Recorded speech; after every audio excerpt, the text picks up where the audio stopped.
지글지글 익어가는 소리, 고소하게 피어오르는 기름 냄새. 오늘 저녁 메뉴로 삼겹살 어떠신가요? 한국인이라면 누구나 사랑하는 음식, 직장인의 회식 메뉴, 부동의 1위이자 외국인들이 한국에 와서 가장 충격을 받는 식문화, 소주 한 잔을 곁들이면 하루의 피로가 씻겨 내려가는 기분입니다. 그런데 혹시 알고 계셨나요? 우리가 그토록 열광하는 이 삼겹살이 사실은 남들이 먹지 않아 버리던 부위였다는 사실을 말이죠. 세계에서 유일하게 삼겹살에 미쳐있는 나라. 대한민국은 어쩌다 삼겹살 공화국이 되었을까요? 오늘은 불판 위에서 지글거리는 저 기름진 고기 한 점에 숨겨진 우리의 가난했던 역사와 기형적인 경제 구조에 대해 이야기해보려 합니다.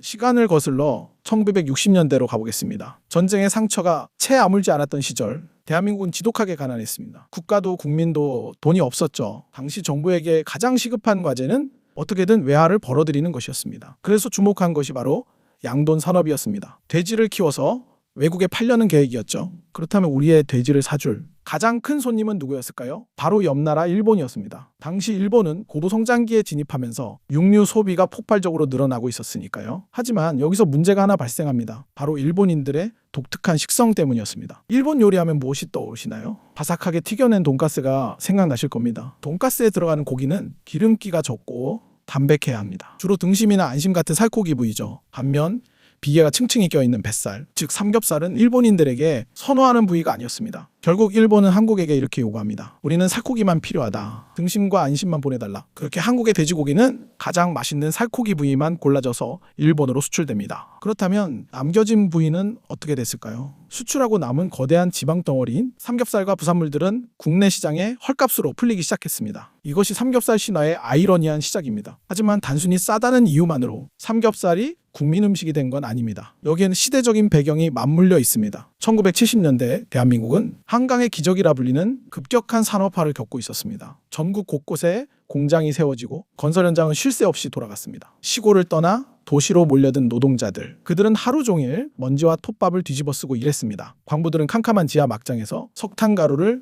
마셔야 했죠. 고단한 하루가 끝나고 나면 목구멍이 칼칼하고 답답했을 겁니다. 그때 노동자들 사이에서 일종의 민간요법 같은 속설이 퍼지기 시작합니다. 기름진 돼지비계를 먹어서 목에 낀 먼지를 씻어내려야 한다. 의학적으로는 전혀 근거가 없는 이야기였지만 당시 노동자들에게는 그 믿음이 절실했습니다. 실제로 삼겹살의 기름기는 고단백 고열량 에너지원이었으니까요. 하루 종일 몸을 써야 했던 그들에게 값싸고 기름진 삼겹살만큼 완벽한 위로가 되어주는 음식은 없었습니다. 여기에 결정적인 한 방이 터집니다. 바로 소주입니다. 당시 소주는 지금보다 도수가 훨씬 높고 독한 술이었습니다. 이 독한 소주의 쓴맛을 중화시켜줄 기름진 안주가 필요했죠. 삼겹살과 소주, 이 완벽한 페어링은 고된 노동에 지친 서민들의 유일한 해방구가 되어주었습니다. 그렇게 삼겹살은 단순한 식재료를 넘어 노동의 고단함을 씻어내는 하나의 의식이 되었습니다. 1980년대로 넘어오면서 삼겹살은 또 한 번의 전환점을 맞이합니다. 이 시기는 마이카 시대가 열리고 야외 활동이 늘어나던 때였습니다. 그리고 가정마다 획기적인 물건이 하나씩 보급되죠. 바로 휴대용 가스버너입니다.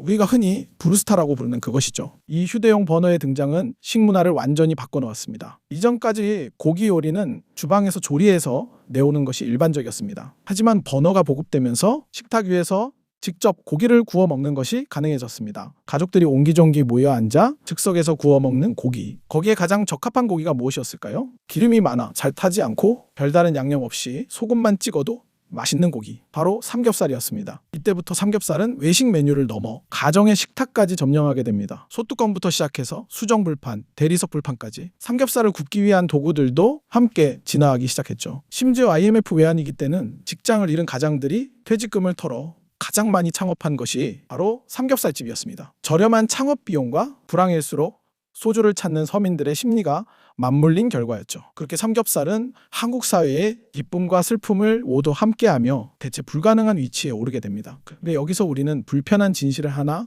마주해야 합니다. 과거 헐값에 팔리던 그 삼겹살이 지금은 어떻습니까? 더 이상 서민의 음식이 아닙니다. 금겹살이라고 불릴 만큼 가격이 치솟았죠. 대체 왜 이렇게 비싸진 걸까요? 여기에는 기형적인 소비 구조가 숨어 있습니다. 전 세계에서 돼지 한 마리를 잡았을 때 삼겹살 부위만 이렇게 비싸게 팔리는 나라는 한국밖에 없습니다. 해외에서는 삼겹살이 베이컨을 만들 때나 쓰는 저렴한 부위거나 아예 버려지는 경우도 많다는 걸 아시나요? 하지만 한국인은 삼겹살을 너무나 사랑한 나머지 국내에서 생산되는 돼지로는 수요를 감당할 수가 없게 되었습니다. 그래서 우리는 전 세계에 삼겹살을 사들이기 시작합니다. 칠레에서 스페인에서, 네덜란드에서 전 세계 돼지 뱃살이 한국으로 몰려듭니다. 한국은 명실상부한 삼겹살 블랙홀이 된 것이죠. 그런데 문제는 여기서 끝이 아닙니다. 돼지 한 마리에서 삼겹살이 차지하는 비중은 고작 20% 남짓입니다. 나머지 80%인 등심, 안심, 뒷다리살 같은 저지방 부위는 어떻게 될까요? 우리가 삼겹살만 편식하는 동안 나머지 부위들은 재고가 쌓여갑니다. 팔리지 않는 고기는 냉동창고에 쌓이고 그 보관 비용과 손해는 고스란히 삼겹살 가격에 전가됩니다. 우리가 삼겹살을 비싸게 먹을 수밖에 없는 이유가 바로 여기에 있습니다. 우리의 지나친 삼겹살 사랑이 역설적으로 삼겹살 가격을 올리고 있는 셈입니다. 최근에는 이런 흐름에 조금씩 변화가 생기고 있습니다. 건강에 대한 관심이 높아지면서 지방이 적은 뒷다리살이나